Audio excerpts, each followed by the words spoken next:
ട്രെയിനിന് നേരെ ഉണ്ടായ കല്ലേറിൽ ഗുരുതരമായി പരിക്കേറ്റ ഐശ്വര്യ രാമകൃഷ്ണന്റെ പിതാവ് ജനം ടിവിയോട് പ്രതികരിക്കുകയാണ്. നമ്മുടെ പ്രതിനിധി അനഘ ഹർഷനും തത്സമയം ചേരുന്നുണ്ട്. അനഘ, വളരെ ഗുരുതരമായാണ് കല്ലേറിൽ ഐശ്വര്യയ്ക്ക് പരിക്കേൽക്കുന്നത്.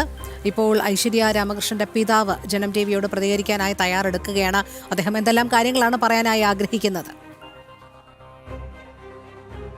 രോഹിണി, കഴിഞ്ഞ ദിവസമാണ് ഈ കോഴിക്കോട് കടലുണ്ടിക്കും ബേപ്പൂരിനും ഇടയിലുള്ള ഫറൂഖിനും ഇടയിലുള്ള സ്ഥലത്ത് വെച്ച് ട്രെയിനിൽ യാത്ര ചെയ്യുകയായിരുന്ന വിദ്യാർത്ഥിനിയായിട്ടുള്ള ഐശ്വര്യയ്ക്ക് ഗുരുതരമായി പരിക്കേറ്റത്. ഐശ്വര്യയുടെ പിതാവ് രാമകൃഷ്ണനാണ് നമുക്കൊപ്പം ചേരുന്നത്. എങ്ങനെയുണ്ട് മോളുടെ ആരോഗ്യനില? മാറി വരുന്നത്, റിക്കവറായി വരുന്നത്. സർജറി കഴിഞ്ഞു. എവിടെയായിരുന്നു പരിക്ക്? താടിയിലും മേൽത്താടിക്കും കീഴ്ത്താടിക്കും, പല്ല്, ചുണ്ട്, അങ്ങനെയാണ് പല്ലൊക്കെ നഷ്ടപ്പെടുന്നത്. സർജറിയൊക്കെ കഴിഞ്ഞ്, പ്ലാസ്റ്റിക് സർജറിയും കഴിഞ്ഞ് ഇനിയിപ്പോൾ ഡിസ്ചാർജിന് വേണ്ടി ഇന്ന് ചിലപ്പോൾ ഉണ്ടാവാൻ സാധ്യതയുണ്ട്. അങ്ങനെയാണെങ്കിൽ ഇന്ന് ഡിസ്ചാർജ് കിട്ടും. സുരേഷ് ഗോപി മിനിസ്റ്റർ ഇപ്പോൾ വന്നിരുന്നു. മിനിസ്റ്ററോട് എല്ലാ കാര്യങ്ങളും പറയുകയും മിനിസ്റ്റർ നല്ലോണം കേൾക്കുകയും ഡോക്ടർമാർ സംസാരിക്കുകയും ഒക്കെ ചെയ്തിട്ടുണ്ട്. മിനിസ്റ്റർ നല്ലൊരു ഒരു വ്യക്തിത്വമുള്ള മനുഷ്യനാണെന്ന് എനിക്ക് തോന്നി. എങ്ങനെ ഇവിടെ ഒരു സ്വകാര്യ ആശുപത്രിയാണ്, ഇവിടുത്തെ ചികിത്സാ ചെലവൊക്കെ താങ്ങാൻ കഴിയുന്നതാണോ? എന്നെ കൊണ്ട് പറ്റുന്നതല്ല, പക്ഷേ നമ്മൾ ഓരോ സാഹചര്യത്തിന് അങ്ങനെ എന്തായാലും ചികിത്സിച്ചേ പറ്റൂ. ചികിത്സ അത്യാവശ്യമാണ്, പൈസ കണ്ടെത്തണം. പിന്നെ റെയിൽവേയുടെ സഹായത്തിനുണ്ടാവുന്ന സുരക്ഷ പറഞ്ഞത് ഇവിടെ നിന്ന് അവരെ വിളിച്ചിരുന്നു, എങ്ങനെയാണെന്ന് അറിയില്ല, അവരൊക്കെ വിളിച്ചിരുന്നു. പിന്നെ മിനിസ്റ്റർ എന്നൊക്കെ നല്ലൊരു കാര്യങ്ങൾ നമ്മളോട് ചോദിച്ചറിയുകയും ഡോക്ടർമാരോട് ചോദിച്ചറിയുകയും എല്ലാ കാര്യങ്ങളും കേൾക്കുന്നത് അത് തന്നെ ഒരു വലിയ കാര്യമല്ല. മറ്റുള്ള കാര്യങ്ങൾ മിനിസ്റ്റർ ഡിവിഷൻ മാനേജർ വിളിച്ചിരുന്നു. അത്രയും കാര്യങ്ങൾ ചെയ്യാൻ തന്നെ പറഞ്ഞാൽ വലിയ അത്ഭുതമായിട്ടാണ് എനിക്ക് തോന്നിയത്. പ്രത്യേകിച്ച് ഒരു കേന്ദ്രമന്ത്രിയായിരുന്ന സഹമന്ത്രിയായിരുന്ന അയാൾ ഇത്രയും ഇവിടെ വരികയും കാണുകയും നമ്മളോട് സഹകരിക്കുകയും ചെയ്യുന്ന വലിയ അത്ഭുതമായിട്ടാണ് എനിക്ക് തോന്നുന്നത്. അതായത് ഇപ്പം നിലവിൽ ഇപ്പോൾ ഇന്ന് ഡിസ്ചാർജ് ആവുമെന്നാണ് പറയുന്നത്. ഇപ്പോൾ ആ സാഹചര്യം നിങ്ങൾ എങ്ങനെയാണ് അറിഞ്ഞത് ഇങ്ങനെ പരിക്കേറ്റു എന്നൊക്കെയുള്ള? അത് ഒപ്പരം ഒന്നിച്ച് യാത്ര ചെയ്യുന്ന ആൾക്കാരാണ് വിളിച്ചത്. ട്രെയിനിൽ നിന്ന് ഒന്നിച്ച് യാത്ര ചെയ്യുന്ന ഇങ്ങനെ ഏറുകൊണ്ട് നോക്കിങ്ങനെ കല്ല് തെറിച്ചിട്ട് പരിക്ക് പറ്റിയിട്ടാണ് എന്നോട് ആദ്യം പറഞ്ഞത്. പക്ഷേ അന്ന് ആ സമയത്ത് തന്നെ ഞാൻ ഫോണിൽ കേൾക്കുന്നുണ്ട്, മറ്റുള്ള ആൾക്കാരല്ല പറയുന്നത്. പിന്നെ അത്ര പരിക്കുകളൊന്നും പറയണ്ട, അവർ വിഷമിക്കുന്നെല്ലാം പറയുന്നത് ഞാൻ കേൾക്കുന്നത് മറ്റുള്ള ആൾക്കാർ പറയുന്നത്.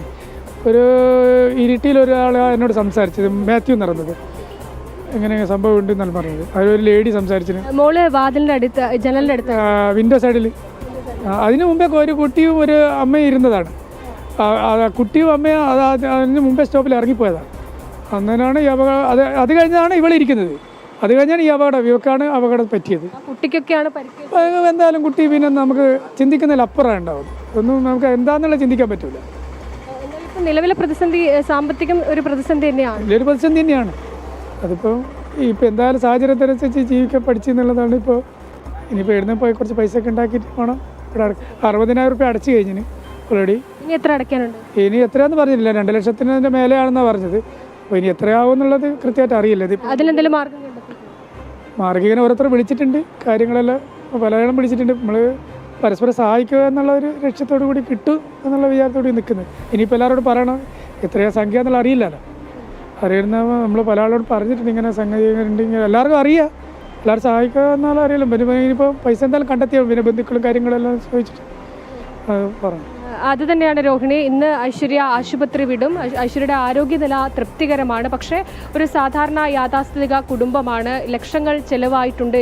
ഇതിനോടകം ഇത്രയധികം ചികിത്സ ഇവിടെ തുടരുന്നതിന് തന്നെ ആ പണം ഇതുവരെ കണ്ടെത്താൻ സാധിച്ചിട്ടില്ല. അതൊരു പ്രതിസന്ധി തന്നെയാണ്. അതാണ് ഈ പിതാവ് പങ്കുവെക്കുന്നത്. തൻ്റേതല്ലാത്ത കാരണം കൊണ്ട് ഒരു നിരപരാധിയായ ഒരു വിദ്യാർത്ഥിയാണ് ഇങ്ങനെ ഒരു കല്ലേറ് ട്രെയിനിൽ യാത്ര തുടരുന്ന സമയത്ത് ഒരു കല്ലേറിൽ ഇത്ര ഗുരുതരമായി പരിക്കേൽക്കുന്നത്. വായിക്കും അതുപോലെ പല്ല് നഷ്ടപ്പെടുന്ന സാഹചര്യമൊക്കെ ഉണ്ടായിട്ടുണ്ട്. എന്തായാലും സുരേഷ് ഗോപി ഇവിടെ എത്തി സന്ദർശിച്ചിട്ടുണ്ട്. മാത്രമല്ല കൃത്യമായി വാഗ്ദാനങ്ങൾ നൽകിയിട്ടുണ്ട്.